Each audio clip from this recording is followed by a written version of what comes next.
Okay, baiklah. Assalamualaikum warahmatullahi wabarakatuh. Hari ini cikgu akan menunjukkan bagaimana kita membuat pengiraan dividen, keuntungan modal dan nilai pulangan pelaburan untuk uh, unit amanah. Okey.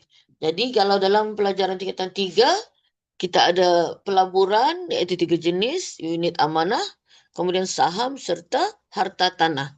Jadi yang kita akan bincangkan pada hari ini adalah unit amanah. Okey, unit amanah. Yang mana unit amanah ini kita akan dapat keuntungan daripada dividen, keuntungan modal, dan daripada sini kita juga akan belajar mengira nilai pulangan pelaburan ataupun ROI.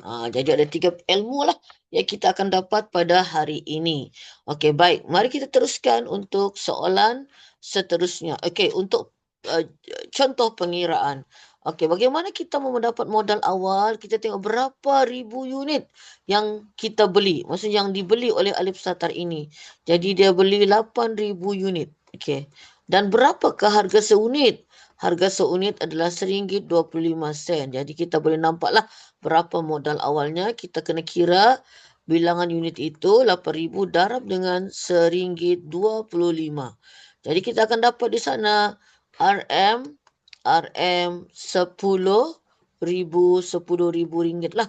Inilah modal awalnya. Dan macam mana kita mau mengira dividen? Kita baca lagi ASM membayar dividen 6.25%.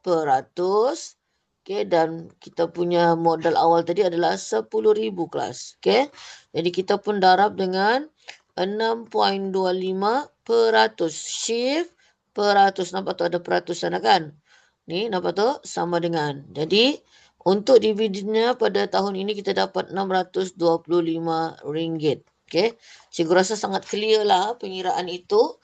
Kemudian macam mana kita mau lihat peningkatan harga saham? Masa dia beli mula-mula RM1.25 dan masa dia menjual. Dia jual dengan harga RM1.80.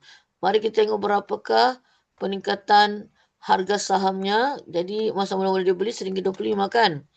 Jadi kelas kita tengok RM1.80.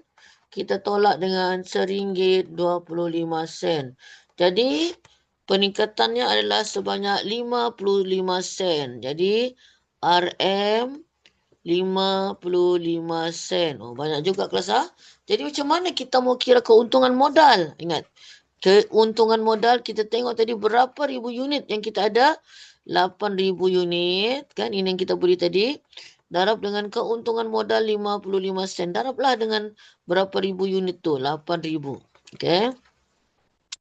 8,000 kelas ha. Jadi sama dengan RM 4,400. Inilah dia keuntungan modalnya. Okey, inilah keuntungan modalnya. Okey, kemudian kelas, okey, jumlah pulangan. Jadi jumlah pulangan kita ada dividen 625 tadi tambah dengan 4,400. Okey, jadi kita 4,400, 4,400.